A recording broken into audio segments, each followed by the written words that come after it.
Hola, ¿qué tal? ¿Cómo están? Es un gusto estar con ustedes. En esta ocasión vamos a encontrar las componentes del vector F de 500 newtons que se muestra en la figura del lado derecho. Entonces, lo primero que tenemos que observar es que este vector F es un vector tridimensional que tiene un ángulo de 30 grados desde lo que es el eje más Y hasta lo que es el vector F, y tenemos un ángulo de 50 grados desde el eje más X hasta la proyección del vector F con respecto al plano XZ, que es el plano horizontal, o sea, el piso, la base.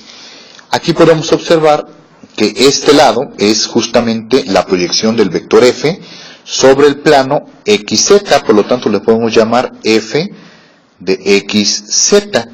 Mientras que el vector tiene una altura, aquí donde la estoy marcando, y esta altura le puedo yo llamar la componente de F con respecto al eje Y, ¿no?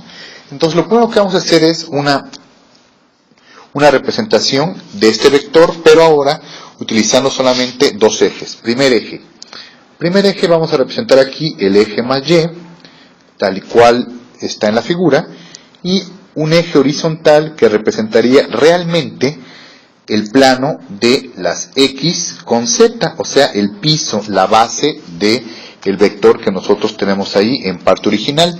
Vamos aquí a dibujar al vector F. Aquí tendríamos a este vector F, y ahí tendríamos también los 30 grados que nos marca la imagen del lado derecho, lo que implica que nos faltarían 60 grados, obviamente, para poder llegar al piso, al plano XZ. Y ahora podemos nosotros descomponer este vector en dos partes, ¿no? Primera parte, aquí su base, esta base que tenemos aquí, y su altura, ¿no? Entonces aquí tenemos las dos componentes. A esta componente que está haciendo en forma horizontal, vamos a llamarle el vector F con respecto a su proyección en el plano XZ. Y al otro lado es el vector F en su proyección con respecto al eje Y. Entonces nos damos cuenta que se forma un triángulo rectángulo y que tenemos un cateto adyacente que es F de XZ y un cateto opuesto que es F de Y. Por lo tanto, para poder calcular F de XZ, que es un cateto adyacente, primero multiplicamos el valor de la hipotenusa, que son 500 newtons, por el coseno de 60 grados. Esta operación nos va a dar la cantidad de newtons que tenemos nosotros con respecto a el plano XZ. 500 por coseno de 60 nos da un valor de 250 newtons, ¿no? Entonces ya tenemos el valor de la proyección de F de XZ. Y ahora el lado opuesto, que sería FY, lo podemos calcular multiplicando la hipotenusa, que en este caso es el vector F, que tiene una magnitud de 500, por el seno de 60 grados.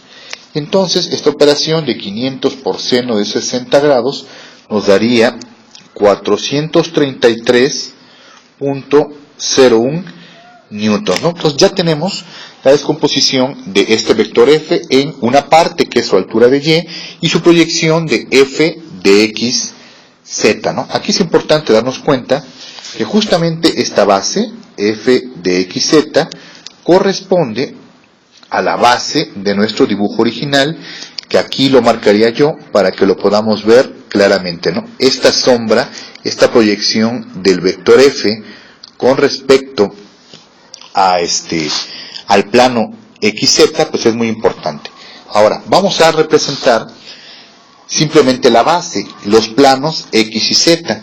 Si aquí los dibujamos, tendríamos, basándonos en la figura original, pues tendríamos obviamente un plano X, aquí más X, y un plano Z que vendría en esta dirección, ¿no? Ahí tendríamos más Z. Entonces lo que yo aquí estoy dibujando, pues obviamente solamente es el plano X y el plano Z, que serían como la base, ¿no? Como la base que tiene nuestro vector.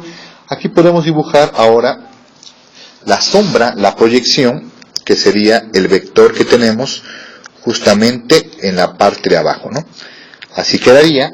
Esto sería F de XZ, justamente lo que estábamos hablando, Y entonces aquí podemos ver con toda claridad en dónde se encuentra el ángulo de 50 grados que nos marca la imagen original. Aquí tendríamos 50 grados y por lógica aquí tendríamos nosotros 40 grados.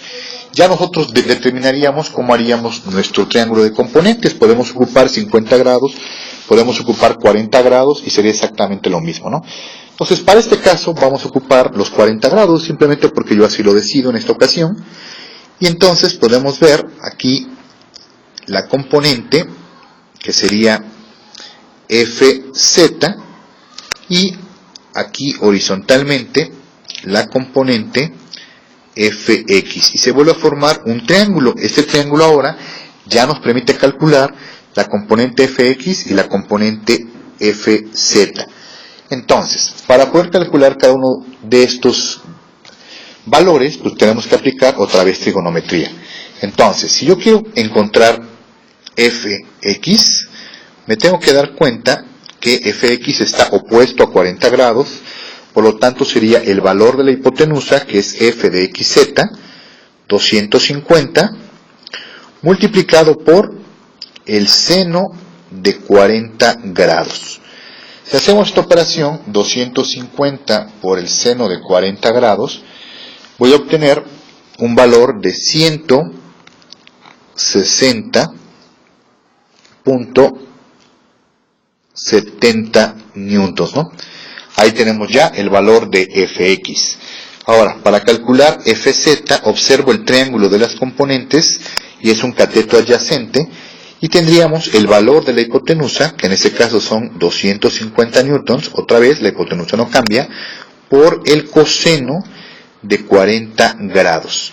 Y esta multiplicación de 250 por coseno de 40 me daría 191.51 newtons. Y ya pude encontrar pues los valores de cada una de estas componentes, ¿no?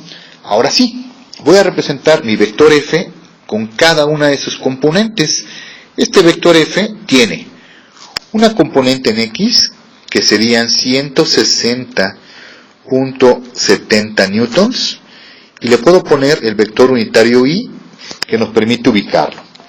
Voy a sumarle ahora su componente en y, que serían 433.01 newtons con respecto al vector unitario j, y finalmente vamos a ocupar z, que tiene un valor de 191.51 newtons con respecto al vector unitario k.